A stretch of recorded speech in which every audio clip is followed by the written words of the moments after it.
The rich landowner sent the orphan boy to live in an abandoned train car. The West Texas sun beat down on the dusty yard of the Crawford Ranch, a place that had been home for as long as 11-year-old Billy Miller could remember. It had only been 2 weeks since he had buried his father, and the grief was a raw, open wound. His 3-year-old sister, Rosie, clung to his leg, her small face buried in the patched fabric of his trousers, sensing the tension.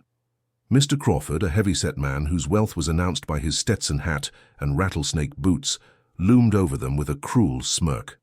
"Look here, you filthy runt. Your father was a fool who got himself killed by a machine any idiot knew was busted. And now you, a starving-looking 11-year-old brat with a crying baby sister, come here demanding the $25,000 settlement.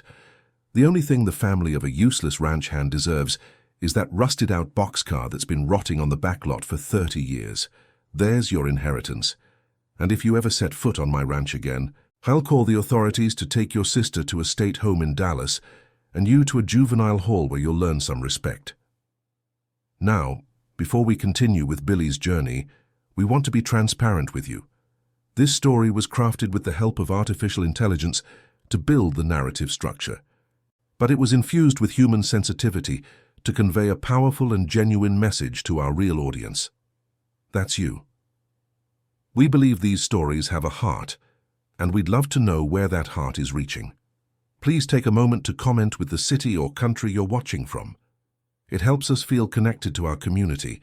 Also, if you believe in stories of resilience, please subscribe to our channel and give this video a thumbs up. It truly helps us grow. The terrible situation Billy faced is a stark reminder that for many children who lose their parents, the fight to keep their family from being torn apart is a heartbreaking reality. They must endure every single day, and their stories deserve to be told. William Miller was the kind of man whose character was etched into the calluses of his hands. For 19 grueling years, he had poured his life into the Crawford Ranch, his loyalty as unwavering as the West Texas sun. He was a quiet, honest man, respected by his peers but always mindful of Mr. Crawford's authority. His dream wasn't grand. It was simple and profound. He saved every spare dollar, hoping to one day buy a small plot of land where his children could grow without the shadow of the ranch hanging over them. He taught Billy how to work, but more importantly, he taught him about dignity.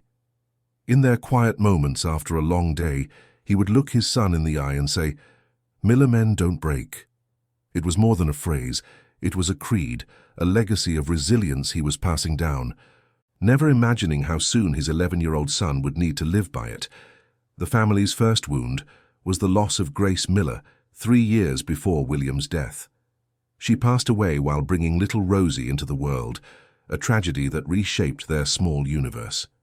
Billy, only 8 at the time, was forced to shed his childhood to help his grieving father care for the newborn. His memories of his mother were fragmented but precious, the scent of wildflowers on her dress, the soft melody of her lullabies, and a small embroidered handkerchief he kept hidden like a sacred relic. For Rosie, Grace was an absence Billy tried to fill. He became her mother, singing the same songs his mother sang to him, his small voice a fragile echo of a love Rosie would never know directly.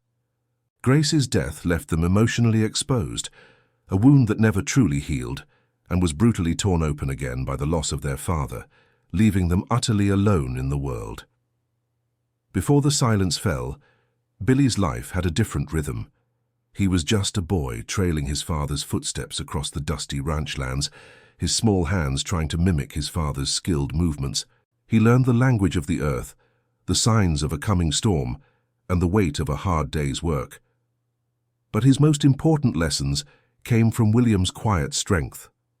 In their last conversation, his father had squeezed his shoulder and told him to always look after Rosie, a premonition that now felt like a sacred vow. Billy remembered simple dinners in their small adobe house, the taste of beans and cornbread feeling like a feast because they were together. He remembered his father's tired smile and the stories he would tell.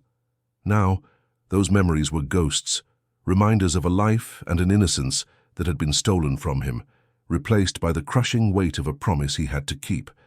Rosie, at 3 years old, was the fragile heart of their shattered family. She was too young to comprehend the finality of death, her world reduced to a simple, painful equation. Her father was gone, their home was gone, and only Billy remained. She clung to his leg like a vine, her wide, fearful eyes searching his for answers he didn't have. Her innocent questions were like daggers to his heart.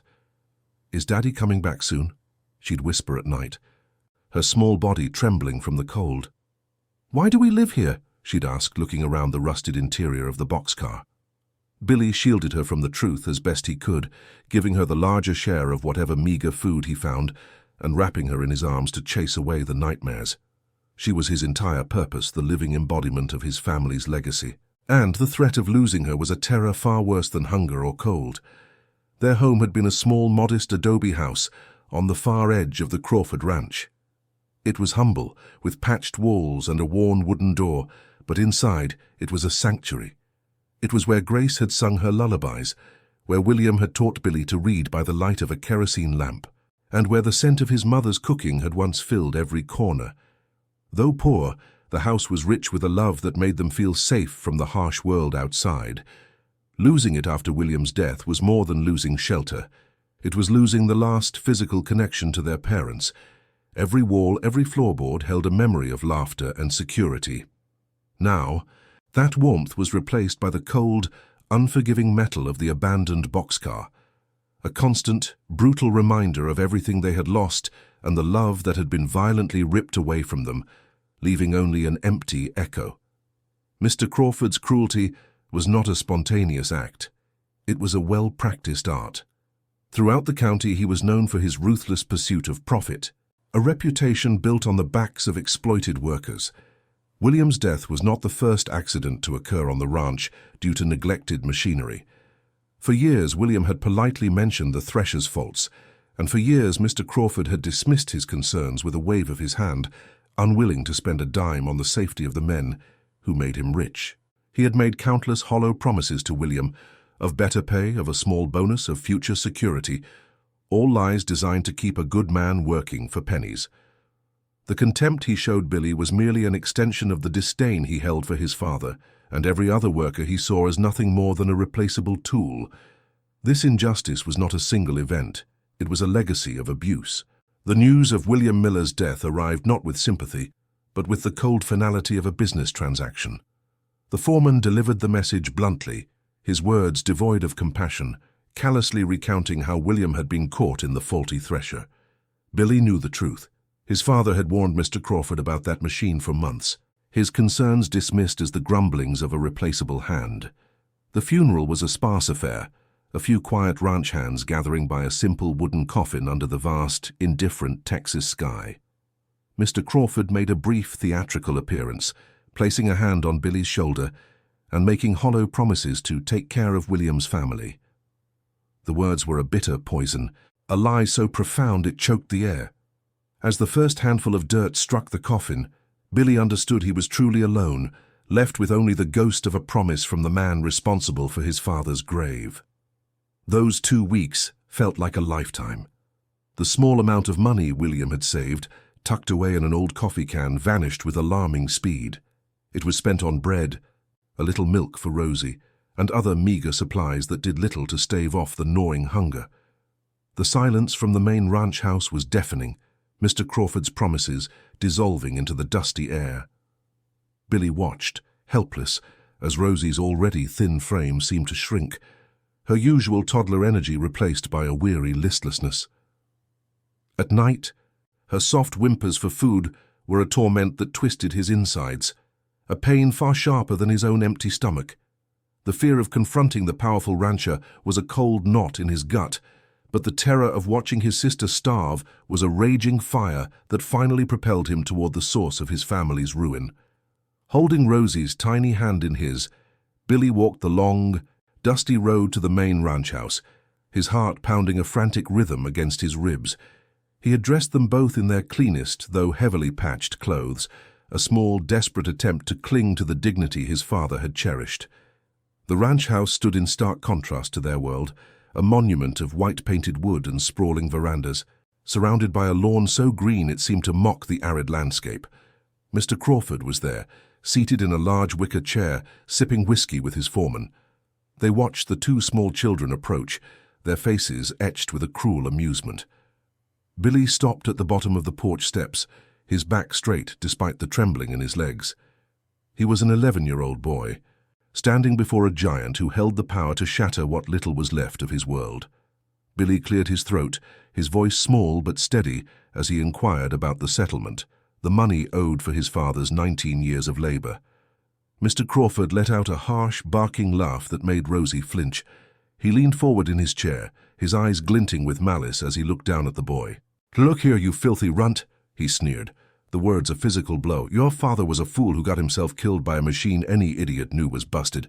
And now you, a starving-looking 11-year-old brat with a crying baby sister, come here demanding the $25,000 settlement?" He spat a stream of tobacco juice onto the ground, just inches from Billy's worn-out shoes.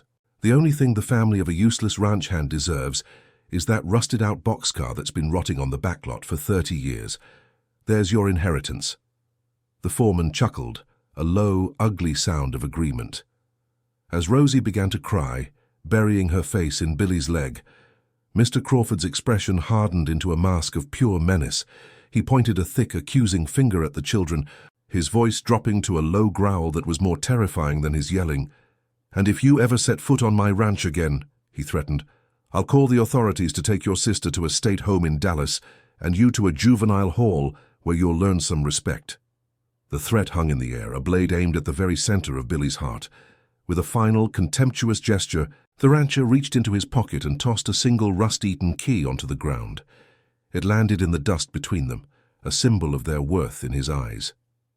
What would you do, faced with such a cruel choice from a man who held all the power? Billy stood frozen for a moment, the world narrowing to the sound of Rosie's frightened sobs and the sight of that key in the dirt. A white-hot rage burned within him, but he forced it down, knowing any outburst would only endanger them further. He swallowed the bitter bile of humiliation, his jaw clenched so tightly it ached. With a slow, deliberate movement that defied his age, he knelt, picked up the key and rose to his feet without ever meeting Mr. Crawford's gaze. He scooped his crying sister into his arms, turned his back on the men on the porch, and began the long walk away. Each step was a silent declaration of war. He didn't know how, but as he held Rosie tight against his chest, he made a solemn vow to his father's memory. He would never let them be broken, and he would never let them be separated. The walk to the backlot felt like a funeral march. When they finally reached the boxcar, the sight was a physical blow. It was a skeletal cage of rusted metal, sitting abandoned on a stretch of dead track, surrounded by cracked, barren earth. The stench of decay, old grease, and sun-baked rust filled the air. Broken windows gaped like empty eye sockets, and the wind whistled a mournful tune through the corroded walls. Billy pushed open the heavy, groaning door, revealing an interior filled with dirt, cobwebs, and the discarded refuse of decades. Rosie, clutching his hand, looked up at the derelict structure with wide, uncertain eyes. She tugged on his shirt, her small voice barely a whisper against the wind. "Billy," she asked, her innocence a sharp pain in his chest, "is this our new house?" He could only nod, the word home a lump of ash in his throat. Billy forced a smile for Rosie's sake, a brittle mask over his own crushing despair. It's strong, Rosie. Made of steel," he said, his voice sounding hollow and strange in his own ears. "We'll fix it up. It'll be our fort." But Rosie wasn't easily convinced. As he explored the filthy interior, her questions came in a relentless, heartbreaking stream. "Why did that big man yell at you? Are we going to see Daddy soon? I'm hungry, Billy." Each question was a fresh stab of guilt and helplessness. He knelt and pulled her into a tight hug, burying his face in her hair to hide the tears welling in his eyes. He had to be the rock, he had to be the parent. In that moment, surrounded by ruin, he held the only thing that mattered, whispering promises of safety and warmth that he had absolutely no idea how to keep. Their first days were a brutal lesson in survival. Billy spent hours clearing debris from one corner of the boxcar, using his bare hands to sweep away layers of dirt and grime. He found old sacks to stuff into the broken windows, a futile attempt to block the chilling night winds of the desert. Food was a constant gnawing anxiety. He scoured the arid landscape for anything edible, finding only a few tough roots and bitter berries. Once, a sympathetic wife of another ranch hand secretly passed him a loaf of stale bread, which he treated like treasure. He would toast small pieces for Rosie over a tiny, smoky fire, giving her the largest share and insisting he had already eaten his fill. At night they huddled together on a bed of dry grass, his small frame wrapped around his sister, a human shield against the cold and the terrifying darkness. The lack of water was their most immediate and punishing reality. The nearest source was a communal well over 2 miles away, a grueling trek under the relentless Texas sun. Each morning, Billy would hoist an old leaky bucket and begin the journey, often carrying Rosie on his back when her small legs gave out. The weight of the water on the return trip was immense, straining his young muscles and leaving his hands raw and blistered. He rationed every drop, using it first for Rosie to drink, then for mixing with a handful of cornmeal to make a thin gruel, and last, for a quick, inadequate wash. The constant, back-breaking labor was relentless, a cycle of exhaustion that left him little time to grieve or even think. He was a machine fueled by a single purpose, keeping his little sister alive for one more day, one more hour. Their isolation was made worse by the whispers and stares of the community. The ranch foreman, a cruel mirror of his boss, made a point of sneering whenever he saw them. "A kid taking care of a baby?" he'd say loudly to the other hands. "They'll be separated inside a month." Some neighbors offered looks of pity but kept their distance, afraid of incurring Mr. Crawford's wrath. Others, believing they were being helpful, offered the worst kind of advice. An older woman stopped Billy one day, her face a mask of false sympathy. "Son, you're just a boy," she said softly. "The best thing for that little girl is a proper home. You should let the state find her a good family." The words, meant to sound kind, felt like a threat, reinforcing his deepest fear that the world saw their bond not as a family, but as a problem to be solved by tearing them apart. That fear became terrifyingly real one sweltering afternoon when a county car pulled up beside the boxcar.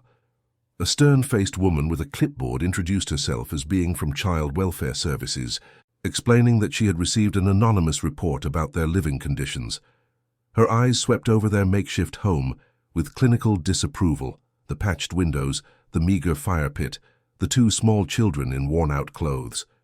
She asked Billy a series of cold official questions about food, water, and supervision. Billy stood straight, his heart hammering against his ribs, answering with a maturity far beyond his years, while Rosie hid behind his legs. The woman left with a non-committal warning, saying she would be monitoring the situation. The unspoken threat was clear: one wrong move, one moment of failure, and he would lose his sister forever. The world was closing in. That night was the lowest point of his life. After Rosie finally cried herself to sleep, her small body curled into a tight ball, Billy slipped outside. He sat in the dirt, the vast, star-filled sky offering no comfort, and for the first time since his father's funeral, he allowed himself to break. Silent, racking sobs shook his small frame as the full weight of his impossible burden crashed down upon him. He looked up at the heavens, his voice a choked whisper. "Dad, I'm sorry. I'm trying so hard, but I'm failing. I can't do this." He thought of the welfare woman, of the neighbor's words, of Rosie's hungry cries. A dark, treacherous thought crept into his mind. Maybe they were right. Maybe sending her away was the only way to save her. The idea felt like a betrayal so profound it physically hurt, a surrender that would shatter the last piece of his soul. Just as he was about to be consumed by despair, he felt a small hand on his shoulder. Rosie had woken up and followed him outside. She didn't say anything, simply leaning her head against his back and wrapping her tiny arms around him as much as she could. In that simple, trusting gesture, everything shifted. It was a silent declaration. "You are my home. You are my safety." The memory of his father's voice suddenly echoed in his mind, clear and strong. "Miller men don't break." Billy's tears stopped. He wiped his face with the back of his hand, a new fire hardening in his gut. He would not give Mr. Crawford the satisfaction. He would not let them be separated. He stood up, lifted his sleeping sister into his arms, and carried her back inside. The boxcar was not their prison, it was their fortress, and he would defend it. With his despair forged into a cold, hard resolve, Billy began to work with a ferocity that defied his age. Every day, before the sun crested the horizon, he was awake, his small body moving with a purpose that shamed grown men. He started by clearing the land around the boxcar, pulling up thorny weeds and removing sharp rocks, creating a small safe yard for Rosie to play in. Then he turned his attention inward, using scavenged pieces of tin to patch the holes in the walls and a mixture of mud and grass to seal the gaps. His hands, which should have been learning to write or throw a ball, became tools of survival, cracked and calloused, often bleeding from the strain. He worked until his muscles screamed and exhaustion blurred his vision, driven by a single burning thought. He would build a home for his sister, a fortress against the world that wanted to tear them apart. Rosie was his constant shadow, a small, silent observer of his tireless labor. She would try to help in her own way, toddling over with a smooth stone she had found, or patting a mud patch with her tiny hands, mimicking his movements. In the evenings, as he repaired their worn clothes with a needle and thread, she would lean against him, her innocent voice a balm to his weary soul. "You're strong like Daddy, Billy," she would whisper, a simple declaration that refilled his reserves of strength. These moments were their sanctuary. He would share their meager meal, ensuring she ate her fill before he took a single bite, and then he would sing her the lullabies their mother had sung to them. In the heart of their desolation, surrounded by rust and ruin, they were still a family bound together not by walls but by an unbreakable bond of love and necessity. The outside world remained a source of constant casual cruelty. Mr. Crawford's foreman made it a point to drive by every few days, slowing his truck to shout insults from the window. "Still playing house in that tin can, runt? I give you another week before you come begging," he'd jeer, his laughter echoing across the barren land. Other ranch hands would watch from a distance, shaking their heads with a mixture of pity and scorn. They saw a foolish boy engaged in a hopeless struggle, a tragedy waiting to happen. Billy learned to ignore them, to build a wall inside himself as sturdy as the one he was building for their home. He refused to give them the satisfaction of a reaction. He simply clenched his jaw, kept his back straight, and continued his work. Each swing of a hammer, a silent act of defiance against their disbelief and contempt. During his efforts to make the interior safer, Billy encountered a strange anomaly. Most of the boxcar's floor was made of rotting wood planks laid over a standard steel frame. But one section in the center was different. It was a large rectangular plate of solid reinforced metal, much thicker than the rest of the flooring, and bolted directly to the main chassis. It made the floor uneven and was a constant tripping hazard for Rosie. He tapped it with a rock, and instead of the hollow ring of the other sections, it produced a dull, solid thud. He initially dismissed it as a peculiar feature of its original design, perhaps a mounting point for heavy machinery. His mind was too consumed with the immediate problems of finding food and staying warm to dwell on the structural quirks of their derelict home. He simply made a mental note to try and cover it later. One night, a fierce desert storm descended upon them, rattling the boxcar with violent winds and driving rain through the cracks he had yet to seal. Rosie cried in terror, shivering from the cold and fear as water dripped onto their makeshift bed. In that moment, huddled in the dark with his terrified sister, Billy's resolve wavered. He felt the crushing weight of his failure. Was this really living? Was he condemning his sister to a life of misery and fear? He looked out a grimy window at the raging storm, his heart aching with a despair so profound it almost broke him. He whispered a desperate plea to the father he could no longer see. "I'm trying, Dad, but I don't know if I'm strong enough." Then, as if in answer, his father's words echoed in his memory, a familiar anchor in the tempest. "Miller men don't break." The storm passed, and with the morning sun came renewed determination. The near disaster had shown Billy that his work was far from over. He knew he had to address the most dangerous part of their shelter, the uneven metal plate in the floor. Rosie had tripped over it again during the storm, and he couldn't bear the thought of her getting seriously hurt. His hands were raw, and his body ached with a fatigue that had settled deep in his bones. But the memory of her frightened cries fueled him. He found a long, rusted piece of rebar to use as a lever, deciding that if he couldn't remove the plate, he would at least try to bend its edges down. He jammed the makeshift crowbar into a small gap along the edge of the plate and threw all of his meager weight into it. The metal groaned in protest, a deep, resonant sound that promised resistance. He threw his entire weight against the rebar, his muscles screaming in protest.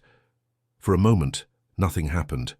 Then, with a deafening screech of tortured metal, one of the rusted bolts holding the plate snapped. The corner of the heavy steel rectangle lifted by a mere inch, but it was enough. Panting, Billy peered into the dark gap, his eyes adjusting to the gloom. He expected to see the greasy undercarriage of the boxcar, the dirt and gravel of the trackbed below. Instead, he saw the dark, decaying fabric of what looked like old sacks. A strange, musty smell, different from the usual scent of rust and oil, wafted up. His exhaustion was forgotten, replaced by a surge of adrenaline-fueled curiosity. What was hidden under here? With renewed strength, he jammed the rebar in deeper and pushed again, his heart beginning to hammer against his ribs with an unknown premonition that this was something more than just a repair. The second bolt gave way with a loud crack, and the plate shifted enough for him to get his fingers underneath. It was immensely heavy, but the mystery of what lay beneath gave him a strength he didn't know he possessed. Gritting his teeth, he pulled with all his might, sliding the heavy plate just far enough to reveal the hidden compartment. His breath caught in his throat. Lying inside, nestled in rotting canvas bags, were several dark rectangular objects. They were not machine parts or discarded tools. He reached in, his fingers brushing against one. It was cold, smooth, and shockingly dense. He carefully lifted it out into the dim light filtering through the boxcar's grimy window. It was a bar, heavily tarnished with the grime of decades, but as he wiped a patch clean with his sleeve, an unmistakable deep yellow gleam shone through. It was gold. He was holding a solid bar of gold. For a long moment, Billy could only stare, his mind refusing to process the impossible sight. He pulled out another, then another. They were all the same, solid, heavy, and real. Rosie, hearing the commotion, toddled over from her corner. She pointed a tiny finger at the gleaming metal on the floor. "Shiny," she whispered, her innocent voice cutting through his stunned silence. That single word shattered the dam of emotion he had so carefully constructed. A sob tore from his throat, a raw, ragged sound of disbelief and overwhelming relief. He fell to his knees, tears he hadn't allowed himself to shed now streaming freely down his face.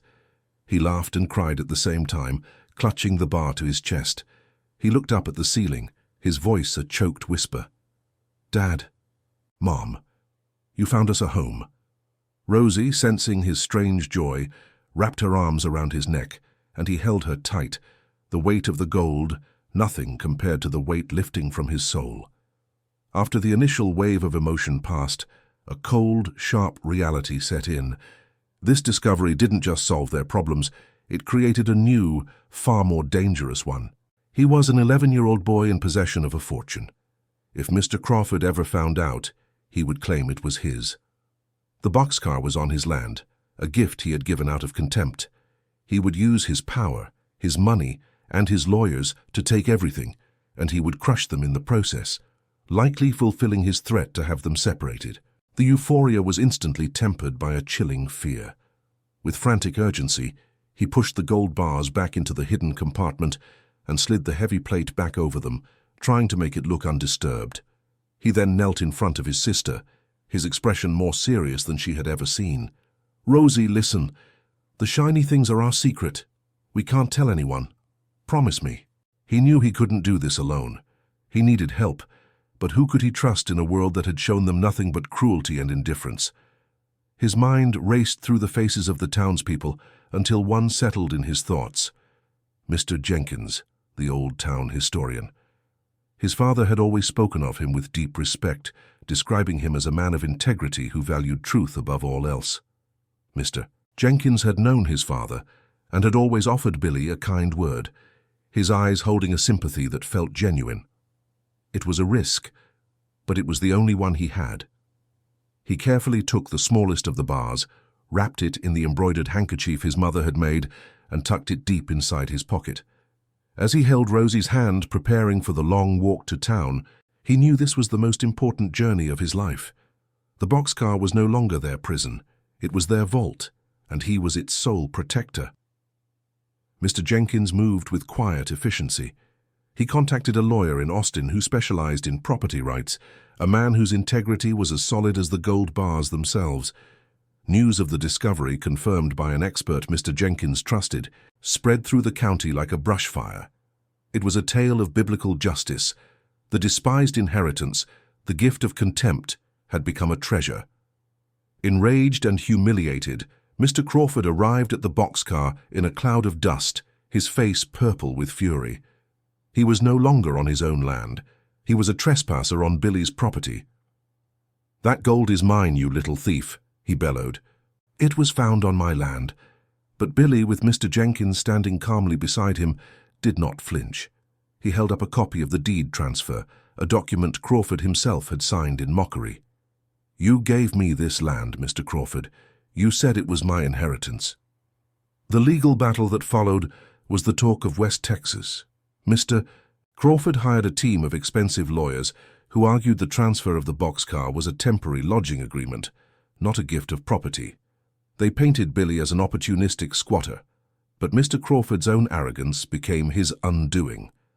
The lawyer Mr. Jenkins had found called witnesses, ranch hands who had been too afraid to speak before but were now emboldened by the boy's courage. They testified under oath, recounting the exact words of the public humiliation. The foreman, facing perjury charges, reluctantly confirmed that Mr. Crawford had explicitly called the boxcar and the land it sat on Billy's inheritance. The rancher's cruel words, meant to crush a child, were now the legal foundation of his defeat.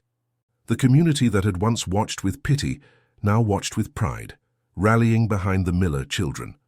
The court's decision was swift and final. The property and everything on it and under it belonged to Billy Miller.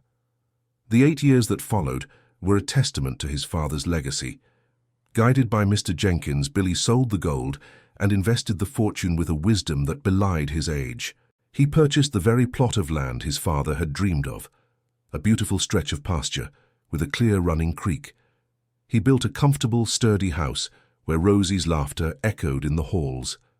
He established the Miller Legacy Ranch, known for its fair treatment of workers and its prime cattle. Rosie attended the best schools, her future bright and secure. On the main wall of their new home, portraits of William and Grace Miller watched over the family they had built. Their dream realized in a way they could never have imagined, their memory honored in every success. For Mr. Crawford, the fall was as steep as his rise had been ruthless. The public trial shattered his reputation, exposing him not as a powerful patriarch, but as a negligent, cruel tyrant. His best workers left, refusing to serve a man who would threaten to separate orphaned children. A series of poor, rage-fueled business decisions, coupled with his mounting legal fees, began to bleed his empire dry. He lost his ranch piece by piece, selling off land to cover debts until only the opulent main house remained, a hollow monument to his former glory. His wealth had been built on a foundation of intimidation and exploitation, and when that foundation cracked, the entire structure collapsed. He became a recluse, a bitter old man isolated by the consequences of his own character, a ghost haunting the ruins of his own making. One sweltering afternoon, nearly 8 years after the trial, a stooped, elderly man walked up the long driveway of the Miller Legacy Ranch. He was thin and wore clothes that were clean but threadbare. It was Mr. Crawford. Billy, now a confident 19-year-old, watched him approach from the porch, with a 16-year-old Rosie standing beside him. The man who had once loomed over him like a giant now seemed small and broken. He didn't meet Billy's eyes, staring instead at the dust on his worn-out boots. "I heard you were hiring," Mr. Crawford mumbled, his voice raspy with shame. "I'll do any work, anything at all." The universe had come full circle. The man who had offered a rusted boxcar as charity was now begging for a job from the boy he had called a runt. The power dynamic completely and irrevocably inverted. Billy felt a flash of the old, cold anger.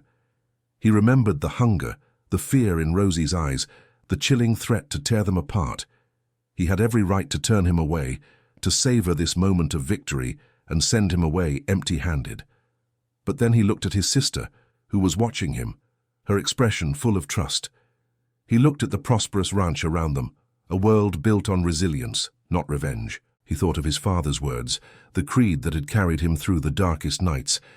He took a deep breath, letting the anger dissolve. "The bunkhouse is in the back," Billy said, his voice even and steady. "Pay is fair, and meals are served 3 times a day. You can start in the morning." He chose not to become the man who had hurt him, proving his victory was not just financial, but morale. Mr. Crawford looked up, stunned, his eyes filled with disbelief. "Why?" he asked, his voice barely a whisper. "After everything I did to you, why would you help me?" Billy looked toward the horizon, where the sun was setting over the land his father had dreamed of. "My father taught me that a man's worth is in his dignity, not his wallet," he replied, his voice calm and clear.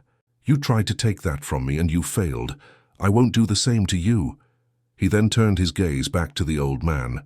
"And besides," he added, gesturing slightly toward Rosie, "my sister is watching me. I have to be the kind of man my father would have wanted me to be." It was the ultimate triumph, not in humbling his enemy, but in refusing to let his enemy's poison corrupt his own soul. He had broken the cycle. This story, like so many we share, is about the enduring strength of the human spirit and the unbreakable bonds of family. We invite you to become part of our community, a place for those who believe in justice, in second chances, and in the power of hope to overcome any obstacle. Please subscribe to our channel and turn on all notifications so you don't miss our next story, which will bring another powerful message of perseverance. If this story touched your heart, share it with someone who might be facing their own struggles, especially a young person who needs to be reminded of their own inner strength. Your support helps us continue to tell stories that matter, stories that remind us all that even in the darkest of times, dignity and love can build a legacy that lasts forever.